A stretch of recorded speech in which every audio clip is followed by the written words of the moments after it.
legacy, supporting hopefully soon to be Senator Abalos. I haven't been in the Philippines for a long time now, but in my time here I've gotten to know him, what he stands for, and I know he will, if given the opportunity, will continue to do great things for our country.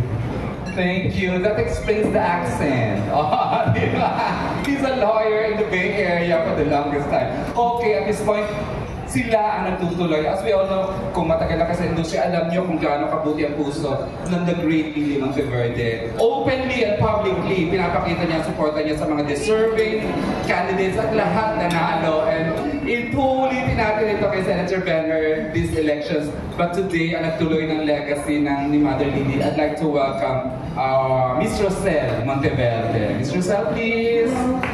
You're on. Okay. Hello, everyone. Good afternoon sa inyo. At nagpapasalamat ako sa inyo at nandito kayo kasama namin. Sa tagal ng panahon, nakatira rin ako sa Amerika, 20 years. Bumalik ako sa Pilipinas kasi through the advice of mother to come back.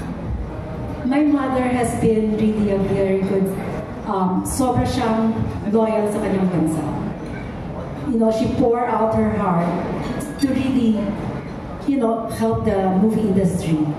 At the same time, mahal na mahal niya yung kanyang bansa, kaya nandito kami, every time na may election, gano'n, tumutulong talaga kami sa mga deserving candidates. And ito ako ngayon, umaga, hindi lang ako nagre-represent sa akin, pati sa buong bansa, na kailangan talaga natin na mag-isip ng mabuti kung sinong bobotohin. Ang taong nasa puso na tumulong sa buong bansa, kasi I'm sure lahat tayo, marami na rin pikon sa mga nangyayari ngayon. So, hinihikayat namin kayo na tulungan through your power as media na talagang i-endorse nyo ang taong kailangan natin mamuno sa Senado.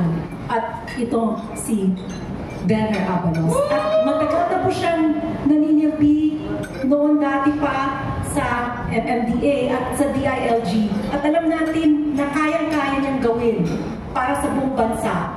No, para sa atin, para dito sa ngayon, talagang botohin natin si Benner Abalos for the Senate. Salamat. Yeah, thank you, Ms. Rosel. Damang-damang mo kay Ms. Rosel para EJ, tulungan natin. Kasi tinutuloy niya yung heart ng nanay. So at this point, she is representing another industry organization. This time, she is the chairwoman of Mawal Fund. I understand. Chairwoman, right? Or president. Please welcome a dear friend, Ms. Luz Anson Rodrigo. Magandang hapon po sa ating mga kapatid sa industriya. Of course, magandang hapon po sa ating honoree ngayon. At ang mga namumuno ng Liga na nag-sponsor po nito and took the cudgels to invite all of us in the industry. I'm here in two capacities. In a personal capacity po, and also, as Eric had mentioned, as chairperson of a private, non-profit agency, film-related agency, that for more than 50 years has been a beneficiary of the Metro Manila Film Festival. Ano ho ang relasyon ng Mawal Fund sa ating senatoriable? Matagal po siyang namahala ng MMDA, under whose aegis MMFF fell. But before that, I'm getting ahead of my story. Let me tell you, while I'm here in a personal capacity, ako po ay na-request na mag-endorse ng mga ating po mga kandidato. But this is the first time that I am personally endorsing a candidate. Wow. Kasi naniniwala po ako sa kanya dahil nakita ko po kung paano siya magtrabaho for the constituents at large through the DILG and in a specific capacity sa MMDA and in a microcosm sa MMFF po. At doon po pumapasok sa palagay ko po ang relevance niya sa ating industriya.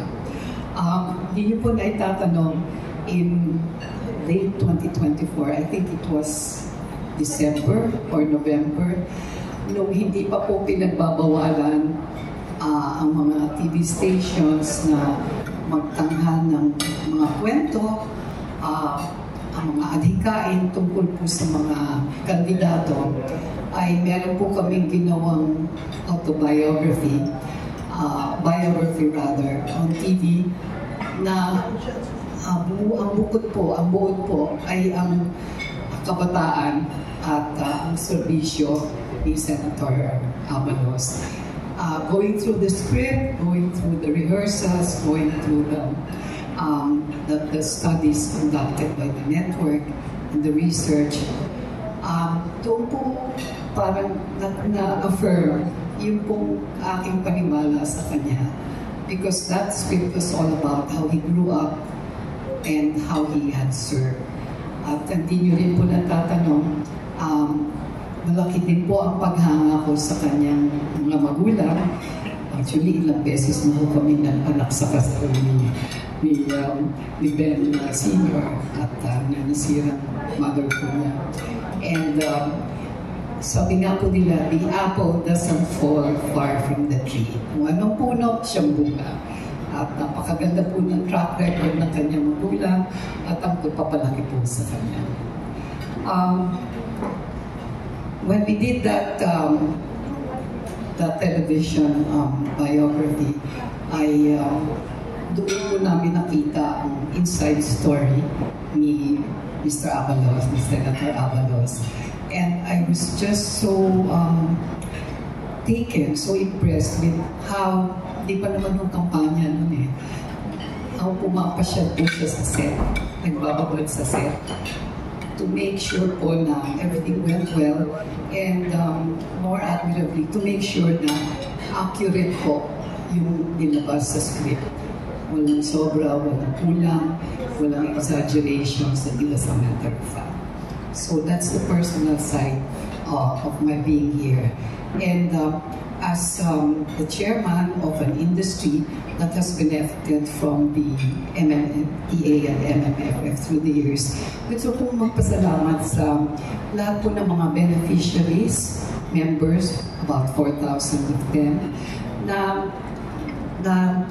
natulungan po ng MMFF under the aegis of Senator Abalos. Thank you very much for all the help. It was very personal, yung pong tinulong niya pagtulong sa amin. So maraming salamat po. And we wish you the very best. We wish the country the very best with you as one of our legislators. At I am sure na with prayers, with help and support, ay magkakaroon po ng additional titles sa kanyang pangalan, in addition to all the titles, this time as Senator. Salamat po. Thank you, Tito Boots. Nakakatuwa, no? As we all know, Tito Boots, the ever charming Boots Anson Boots Anson Rodrigo, openly supporting a senatorial candidate. Thank you, Tito Boots. Alright, so at this point, the man of the hour, without much ado, I'd like to introduce to you Senator Benner Abalos. Maraming salamat po at magandang hapon sa inyo lahat. Unang-una gusto ko magpasalamat, of course, sa mga kapatid, Monteverde, no? Si Atty. Keith and Rosel. Thank you so much for, this is the most crucial time in the campaign right now. It's remaining 2 days. And of course, in the booths, while listening to you, ngayon ko lang na-realize that you haven't endorsed anyone in so many years. It's the first time, so I'm very thankful really for this, the three of you and the industry as a whole. Alam nyo, I started at number 35. Talagang nasa laylayan ako. Ako yung taong when I set a goal, I'll make sure I'll do all my best to attain that goal. Habang dumadaan ang taon, naging number, ang 1, naging number 30, 25, 20. In fact, kuminsan may mga talong na, alam mo na, tatamaan ka rin dahil tatanungin ka, kulelat ka naman ba't ka pa tumatakbo? May mga ganun talaga. Hindi mo maiwasan yan. But then as long as you believe in yourself, baliwala yun. As long as you believe in the goals that you've set in your mind, that has been my life story ever since. And now is the crucial 2 weeks to go. In the last 2 or 3 weeks, I got endorsement from Senate President Franklin Drilon. I got endorsement from Vice President Lenny Robredo. I got endorsement from Vice Ganda. At marami pang iba. The Liga ng Barangay ng Pilipinas, lahat ng barangay. The League of Cities. ULAP, the Union of Local Authorities. What is ULAP? ULAP is composed of the League of Governors, Vice Governors, Councilors, Provincial Board Members, Mayors, hanggang Barangay Captain and SK. At kaliwat kanan. So, this is the last 3 days at lumabas ang SWS kahapon. Ang headline niya is of all the candidates, I'm the only one who had a plus 6% increase. So we're there. Kanina umaga, someone gave me this and sabi, Pulse Asia, sabi, you're within the striking distance. Ito na. Abigalo, we got machinery, you're in. Coming from no less than Mr. Holmes. And all of these are really, sabi nila, doon mo makikita ang tunay na kaibigan. Hindi yung may titulo ka sa taas, kundi kayo nakababa. Andiyan ang kaibigan mo. And thank you for this. I've been working with the film industry for so many years now.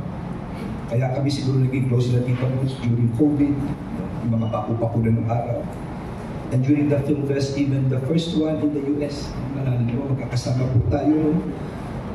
And this one, it's not anymore a promise kasi nagawa ko na yan. Nagawa ko na yung advocacy ko for you because one day I would like to see our film industry go up with government subsidy. That's the only way. Alam niyo ba't ako naging close sa kanila? Isipin mo COVID, nagpo-produce ng pelikula. Sino manonood ng pelikula ng COVID sa radyo sinihan? It's all for the love and passion of the industry. So we should recognize that. And government should set in. Let's see other countries how they're doing it. Actually, nasabi ko rin ito kay First Lady, and that's when nagkaroon ng grupong gano'n. No? But with the Senate, eto na. And this is what I assure you. What we've done before, I will make it into a reality. We will look into these issues lahat and try to make laws out of this. No? I'm very methodical about these things. My record will speak for myself. When I was mayor, talahiban lang kami, but we became known as the economic tiger city of the Philippines, awarded by Malacanang. We were #1 in persons with disability programs, awarded by Joseph Estrada in Malacanang. Apolinario Mabini. We were #1 in being child-friendly, awarded by Benigno Aquino Jr. We were #1 in nutrition. #1 in business-friendly, awarded by no less than the Chamber of Commerce. And also with reference to our children with special needs, ADHD, autism, especially the poorest of the poor, hindi lang po sa Pilipinas. Nagtayo ang school for them. Nilabang ko sa United Nations. Out of 100 countries, ito ang nanalo United Nations Public Service Award. Project Teach, Therapy, Education, Assimilation of Children in Africa. All of this experience I will bring before the halls of the Senate and alam mo. My dear friends, hindi ko na kung pagkakahabaan just for you to be here. One thing to know, 3 days, whatever happens, I really do not know, but what is important in everything that you do, you just give your best and leave everything to our Lord. Maraming salamat po. Alright! As early as now, congratulations na po. 6% na tinaas. Wow! At syempre, well-loved yung ating senator. I'd like to acknowledge the presence of industry people who are here, starting off with entertaining reporter, manager, kaibigan, kapatid! Noel Ferrer! Hi, kapatid, thank you for coming. And of course, representing, pwede ba yun? Pero siya na mismo from industry, pero he is representing Quantum Films ang mom niya. Nico Antonio, Nico, who is also an actor na napakasipag. At syempre, representing Viva Entertainment, Phoebe Walker. At ang mahal natin, everybody knows you, MMDA Chairman Romando Artes. Ayan. Thank you all for the support. At syempre si Tita Boots naman, acknowledge ko na. Okay, nagmamadali siya pero who else? Sino? Saan? Oh my God! Ito na naman ako. Of course, from Idea First, Percy Intalan. Thank you for coming. I didn't know na pumasok. Okay, nagkamadali siya pero kailangan ko ibigay sa kanya microphone for the beautiful questions. Here's the editor of Abante, June Lalin. June? Okay, hi June. Yes, good afternoon. Happy birthday pala. Thank you. Kailan naman din? Tomorrow. Tomorrow. Thank you. Yeah. Pero, syempre, no, Rosel, Keith, Tita Boo, Chairman, welcome to Regal. Syempre, eto, makasaysayan ko tong Regal na to kasi nagbubuhay si Mother. Pag malapit ng elections, ang dami niyang mga sinusuporta ang kandidato. Ano po napipil niyo na eto talagang ang mga naiwan po ni Mother, si Miss Rosel and Keith, tinuloy po. I'm sure kung buhay pa si Mother, nandito rin siya ngayon, baka nagtatatalon siya sa tuwa, nakapiling po kayo ng industriya. Well, talagang sabi nga lang, daghang salamat. No? Talagang iba po pakiramdam na you need the votes right now. And then, at the proper time, nakamukha ngayon, very crucial, endorsements kept pouring in. Kaya, but, you know, it's not about endorsement. If you will be fortunate enough to win, dapat sukulan mo yun eh. Sukulan mo yun sa tamang pagsaservisyo lalo na sa kailangan na industriya. That is what is, for me, that's what matters most. Parati ko may nag-endorse, iniisip ko kagad, naku yung problema ng itong sektor, sigurado to, alam ko nito at gagawin ko. Because ang nakikita ko yun, iikot nga mata ko yan, sila Percy, sila Noel, Phantom Films, everyone. Napag-usapan na namin ang dapat gawin Yung iba dyan could be through legislation Marami. But what is important is right now, taus-puso ko ako nagpapasalamat sa lahat po ng sumusuporta ng Gintos. Yan. Chairman, actually kami, madalas natin kayong maisuda. Kasi marami kayong kaibigan na nagsusupport sa inyo, nanghihingi ng tulong talaga to support nyo kay si Ate Cora. Grabe yung support. Kaya kami, may mga materials kasi pino-forward sa amin yung mga ginagawa nyo mag-edit. Pero yun nga po, kanina nabanggit nyo yung mga nagsusupport sa inyo, even Vice ganda. Kasi somebody told me na close kay Vice, hindi po kayo lumapit kay Vice, kundi kusa po yung support, yung pag-a-announce ni Vice ganda ng supporta niya sa inyo. Ako'y nabigla din, dahil para yata si Vice, para yata si Tita Boots na hindi basta-basta nag-endorse. Siya, talagang very meticulous namimili. Kaya, I'm very thankful for that. Isipin mo, 16 million views, I think it's close to 17 million views ang kanyang page. At this point, gusto ko rin pasalamatan sila Jake Cuenca, sila Ay de las Alas, sila Pesita Morales, sila Bea Santiago, at yung aking kamag-anak si Jason Avalos. Bawat isa nila ay talagang tumulong rin at gumawa pa ng mga clips tungkol sa pagtakbo. So, Vice, maraming salamat sa ginawa mo. It's a simple one, 30-second, but very catchy. Nagulat din ako. Very catchy, pero yung sandaling segundo yun, it caught a lot of attention. Parang tinignan ako ng second look ng mga tao tuloy. Sinerch ako at tinignan ako kung sino ako. It really means a lot. Maraming salamat, Vice Ganda. Yan, Chairman, parang emotional kayo. Well, yes, kasi who wouldn't be emotional? I mean, my journey has been quite difficult. It's been very challenging. At the last 2 days, lahat ng blessing pumapasok. Everything, it sets in. And these are friends. Talagang friends. Kita mo, wala. Pusa. Sabi ko nga, sinabi ko nga, yung nag-iinda sa akin, sigurado ba kayo na i-endorse nila ako? Sabi, yes. I'm very thankful right now for all of this. Walang pinag-usapan, parang surprise birthday party sa iyo eh. Parang gano'n. And the last day of campaign is tomorrow. After that, tapos na po. It's only after tomorrow. So this is a very critical time. At maraming salamat talaga. Parang gusto rin namin kayo i-congratulate. Pero eto, bago ako tapusin, si Miss Rosel and Tita Bud, syempre dalawa po kayo sa showbiz. Kung kayo po tatanungin, if ever na, yun nga, magtagumpay si Mr. Benhur Abalos, Attorney Benhur Abalos Jr. On Monday, maluklong po siya bilang isa sa 12 senators po natin. Ms. Rosel, Tita Boots, ano pong gusto niyong ilapit na problema ng industriya natin na posibleng makatulong talaga siya? Ms. Rosel, Alam mo, June, more than the industry, ang talagang may kailangan talaga ng tulong is really ang buong bansa. So yun ang muna unahin natin. At ako naniniwala ako kasi si Senator Benhur Abalos ay subok na yan sa servisyo. Subok na yan sa maraming niyang natulungan at nagawa nung siya pa ay mayor, chairman ng MMDA, tsaka DILG. So naniniwala ako sa kanyang kakayahan na siya ang kailangan natin sa Senado at siya talaga ang bobotohin natin, bobotohin ko talaga sa Lunes. Kaya sana mag-isip naman tayo mga mamamayan kasi talagang kailangan na natin ng progreso na pag-iiwanan na tayo ng maraming bansa dito sa Asia.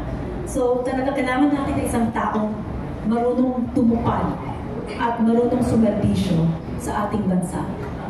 In fairness to you, Ms. Rosel, talagang piling-pili yung sinuportahan niyo this time. At ang deep ni Miss Rosel today, iba yung the past na ngayon. Talagang, ang ganda, ang neat na mga sinasabi ni Miss Rosel, unbelievable, very admirable. Yes. Mag-re-respond lang ako. Yung sinabi ni Ma'am Rosel tungkol sa gagawin sa bansa, pag-upo ko, itong uunahin ko. At ginawa ko na ito 20 years ago when I was a congressman. Tumayo ako. Ang ating kuryente noon ay walang buwis, walang tax, walang buwis no araw. 20 years ago, tumayo ako, tinutulang ko ang pagpataw ng buwis dito. Bakit? Once tumaas ang kuryente, tataas ang tubig, pilihin, lahat tataas. Tataas ang overhead mo, wawala ang mga kumpanya, lilipat ng bansa. Fast forward 2025 ngayon, pangalawa tayo sa pinakamahal na kuryente sa buong ASEAN region. Pangalawa. Patong-patong ang buwis, hindi lang isa. 12% generation charge, 12% transmission charge, 12% distribution charge, meron pa systems loss. On record, pinapangako ko, babawasan natin ito. At kung kailangan tanggalin pa natin ito. Bakit? Once bumaba ang kuryente, dadami ang manufacturing firms. Yung tinatawag nilang industrialization natin at dadami trabaho at gagaan ang pagbayad ng bawat Pilipino. Yan ang sinasabi ko po at pinapakako. I've done my homework here. Pangalawa, tungkol sa pagkain. Rice tarification. Yan, ginawang kagalingan ng programa kasi mahirap ang sariling bansa, hindi kaya pakain na sarili. Ayoko mangyari na lahat ng taniman natin ngayon maging subdivision parang araw. Kung mangyari yun, maniwala kayo, ultimo sarili Pilipino hindi kaya pakainin. No? Mahaba ito pero tsaka na natin pag-usapan ito, bibigyan ko na sa inyo ito, but just to show you how sincere I am, binibitawan ko ito sa harap ng camera. Maraming salamat po. Thank you po. Tita Butch. Thank you. Yung pagtatanungan ninyo na ano ang pwedeng magawa niya Mr. Abalos tungkol sa industriya, ano ang mga problema ng industriya na maaari nating iahin sa kanya. Alam po ninyo, even before nag-serve po si Senator Abalos as chairman of MMDA, at lalong-lalo naman na pumasok siya dito and in a greater capacity, in a more vast capacity sa DILG. alam na po niya talaga yung mga problema natin. With the MMFF ito, every year, every meeting, ay umaabot po sa kanya yun. And ito po nakaraang 2 taon, hindi lamang po very active kahit hindi na po siya ang MMFF head, no, at MMDA head. Senator Abalos remained very, very relevant, no, and very concerned about specifically taxation in the industry. Kaya ang hindi ko po makakalimutan na even in LA, in Hollywood, when we were there talking to the different guilds, no, talking to the different constituents of Filipino movies practicing in Hollywood, pati yung mga foreign counterparts. Ang isinuong po niya noon ay hindi lamang po ihinto sa exemption or sa reduction ng amusement taxes during the Metro Manila Film Festival. Pero all year round, kung mamarapatin, kung may aayos, talaga po yung taxation na yan ay mababawasan para po sa kapakanan ng mga producers. At syempre po, pag ang mga producers ay dumami ang kanilang gawain, marami pong magiging empleo, marami pong mga artistang magkakatrabaho. And in cooperation with the cinema operators na in-address din po ni Senator Abalos po dumagdo sa mga meetings sa Hollywood last year, ay magiging pag bumanda po ang admission rates, bumaba po para sa industriya at makuha natin yung cooperation ng cinema operators in a whole macrocosm, talaga pong puunlad ang industriya.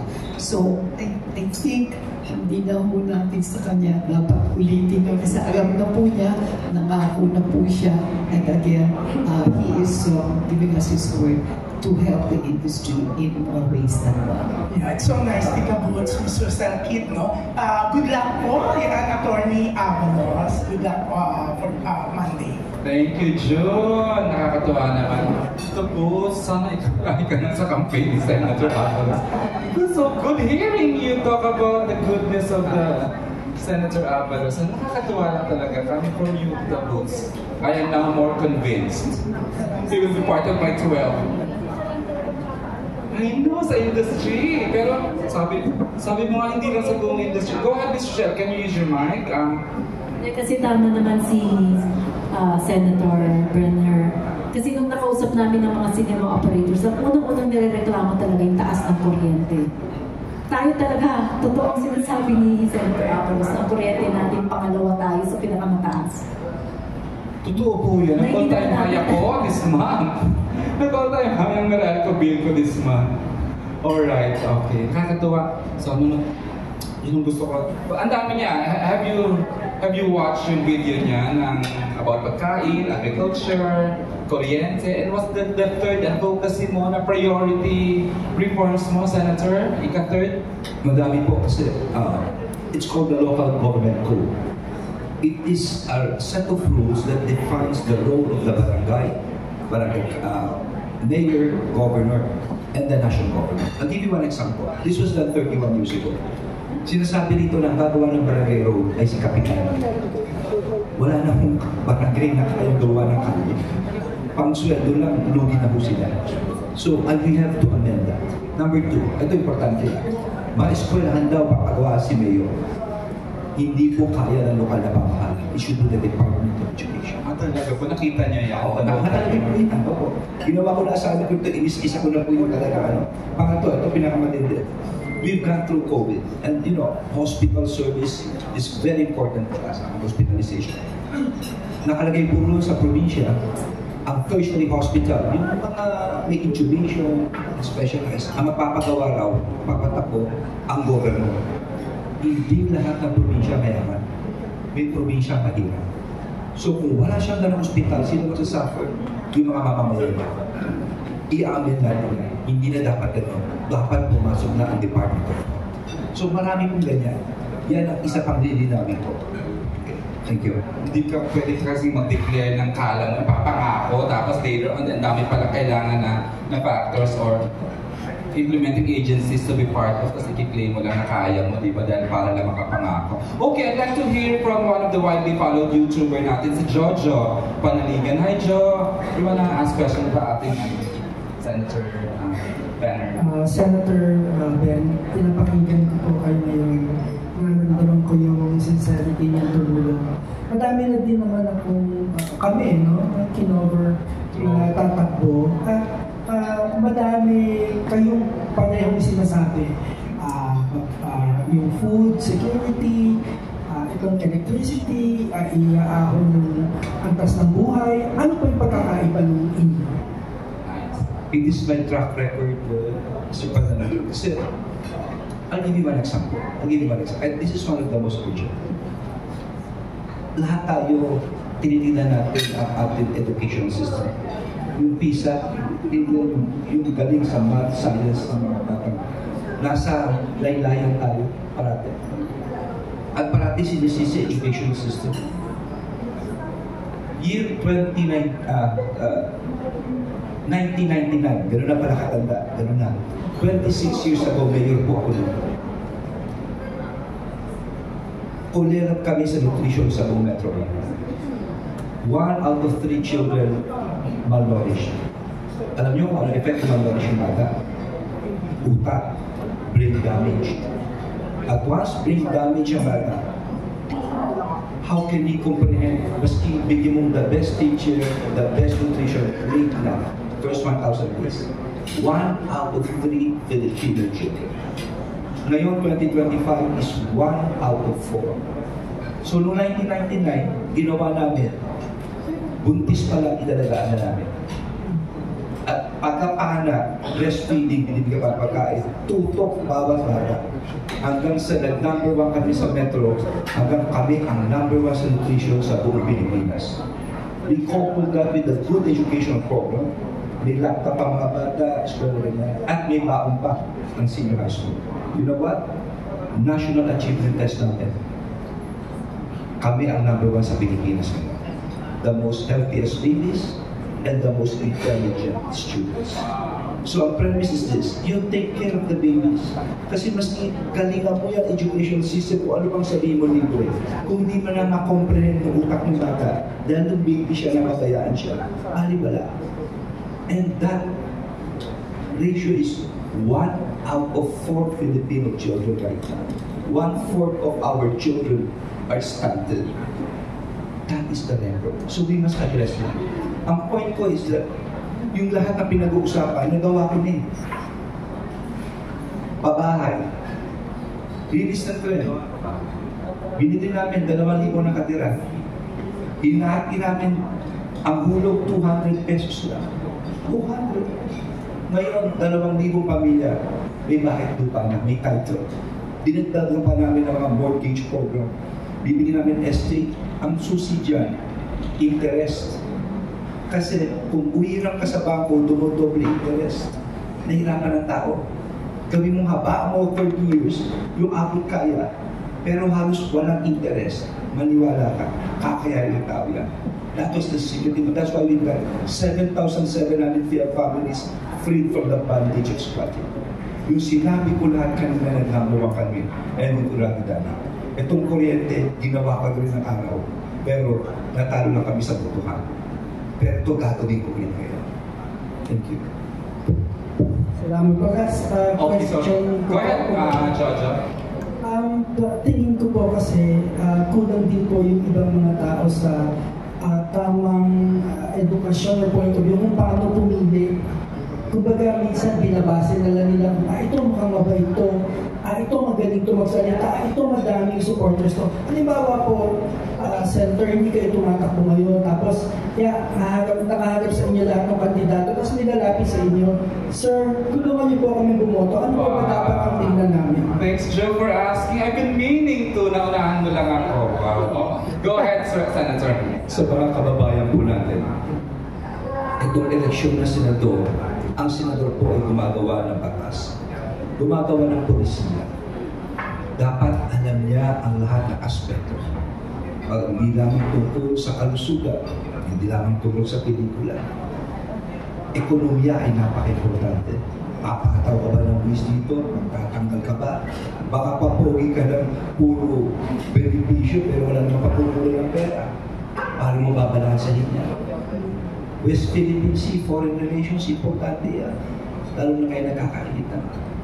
Paano ka kayong kikilos dito? Educational system natin, defense natin, marami pong polisiya ito. Ito lang masasabi ko sa inyo. Ako'y isang abogado. Ako'y nagturo sa National College of Public Administration sa UP, University of the Philippines. Ako po'y 15 taong mayor na Mandaluyong. Ako'y naging congressman. Ako po ang principal author ng amendments sa Urban Development Housing Act. Ako'y naging MMDA, mabigat ko ito dahil COVID time. At alam niyo naman ang COVID na yun, kailangan patisahin ko mayor. At that time, mayor sila. Sila Isko Moreno, at akong presidente, Joy Belmonte, Abby Binay. So, ang sikat is patisahin mo sila para kung lockdown na isa, lockdown na lahat. Sharing ng lahat of vaccines, wala ng boundaries, and sharing with the neighbors. Nagawa namin. And we were the template of it. And of course, noong DILG, hawak ko na ang pulis, hawak ko bumbero, hawak ko fire, hawak ko jet, ang mga governors, hawak ko Commission on Women, Youth, Muslim Filipinos, para kang legal president. Remember yung kay Bantal, kay Percy Lapid, pinaktubis natin. You remember during those times, pinagtay si Degamo, isang congressman. Wala akong pakialam, pinadimanda ko si Congressman Army Tevez. Remember, we found 990 kilos of shabu. Ang nagbebenta isang pulis. Nag-usap kami ng ating Pangulo at ni PNP Chief Asoy. 2 years ago, January, ako lang yata sa kasaysayan ng Pilipinas, nagpa-resign ng lahat ng generals and colonels of the Philippine National Police. And that is cleansing of the ranks. Why? 99.9% of the police are heroes. It is these few police, but nakakatakot, they occupy high position. Para na mag-report ako sa inyo, 54 ang pinadimanda natin. 18 nagpa-resignation. At 4 dito, summarily dismissed. Coupled with that, during my term in office, the PNP seized 33.8 billion worth of drugs, the highest in the history of our country for the first 2 years. And then marami pa mga high-profile na arrest. These are just some of the things na dapat ito isang taong, kasi fate ito ng bansa natin eh. For the next 6 years, saan tayo tutungo? Para sa akin, wala na yung sana narito, sana ganyan. We go down and do our homework. If it's about the films, nakapagkausap na ako sa kanila, i-execute na lang natin yan. If it's about education, nasabi ko sa inyo kanina, if it's about nutrition. So, kailangan someone na maalam, hindi po pwedeng isang taong pagpasok, doon pa lang siya mag-aaral. Doon pa lang siya magtatanong kung anong gagawin niya. Hindi natin kailangan ng gano'n. Kawawa ang bansa natin dito. Sana maunawaan ng lahat po na nakikinig at kababayan natin. Thank you, Senator Joe. Thank you. Beautiful question. At syempre, to complete the Regal Entertainment family, I'd like to call in also a full-blooded Monteverde. He is a board member of the Regal Entertainment, Mr. Don Monteverde, to join us here sa presidential table. Sir Don, please join us. Ayan.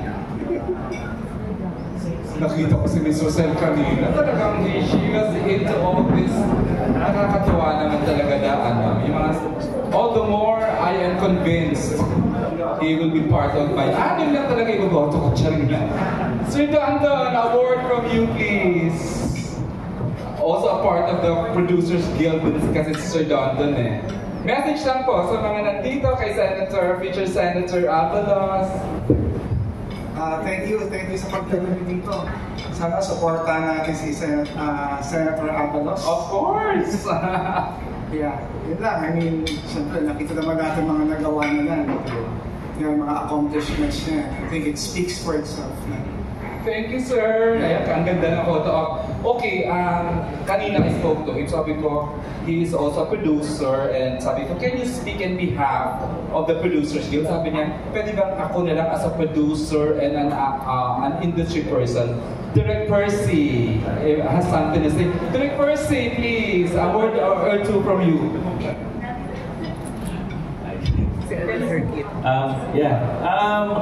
Kaya ako nandito kasi I heard nga that there's this press con for Secretary Senator Abalos. Sabihin ko lang yung experience ko. The few times na may encounter kami ni Sec, nagsimula yan ng fluvial parade ng MMF. And I must say, sabi ko nga, go tayo dito kahit it sounds really parang mag-work ba to? Umuulan? Nasa ilog tayo? But I really appreciate it na nakahanap ng solusyon. Hindi pwede magkaparede, di ba? And there's no other way to do it. So, go kami, di ba? At from that point on, tinisip ko na, if there's a man na willing to try out new things, we should support. Di ba? Kasi may ginagawa to solve the problem. Tapos, next na kakasama kami ni Sec is for the producers na when we were lobbying na for support for the industry kasi the industry really needs help. Na-appreciate ko na nakikinig talaga siya. Inintindi niya lahat ng problema. Hanggang magkasama kami sa LA, naglalakad na lang siya pag sa kotse dahil patanong sa akin kung ano yung mga problema pa isa-isa. So, kaya, tinanong nga ako na kanina to talk for the industry. I'm going to go beyond it. Kasi alam na namin that we're in good hands with Secretary Abalos. Ang maganda is that I think what we have here is a man of action. Na it will go beyond. Kung may problema, alam ko makikinig, iintindihin at action. So, we have our support. Okay, thank you, Sir Percy. Okay, in as much as gusto pa natin magpagtsikahan, kailangan ko na daw ng last question. I think I understand Ray Pumaloy, who is a 45-year nasa industriya. Charot. Ray, kailan pa natin ang tatay ni Senator, ha? So, oo nga. Nakita man natin yung malaking pagbabago sa Mandaluyong, di ba? Di ba? Under the Abalos. Tanong ko lang, showbiz na po ito, ha? Please, have you already spoke with Vice Ganda dun sa ginawa niya and with sa iba pang mga other celebrities na surprisingly nag-endorse sa'yo? And tinanong ka na ba sila kung ano ang nagbigay sa kanila ng idea? Kasi usually talaga nilalapitan ng mga politicians talaga, ng mga tumatakbo, ng mga celebrities. Pero ngayon kami na-surprise na meron pa ng mga celebrities na nag-endorse talaga ng walang kapalit. As in. I know.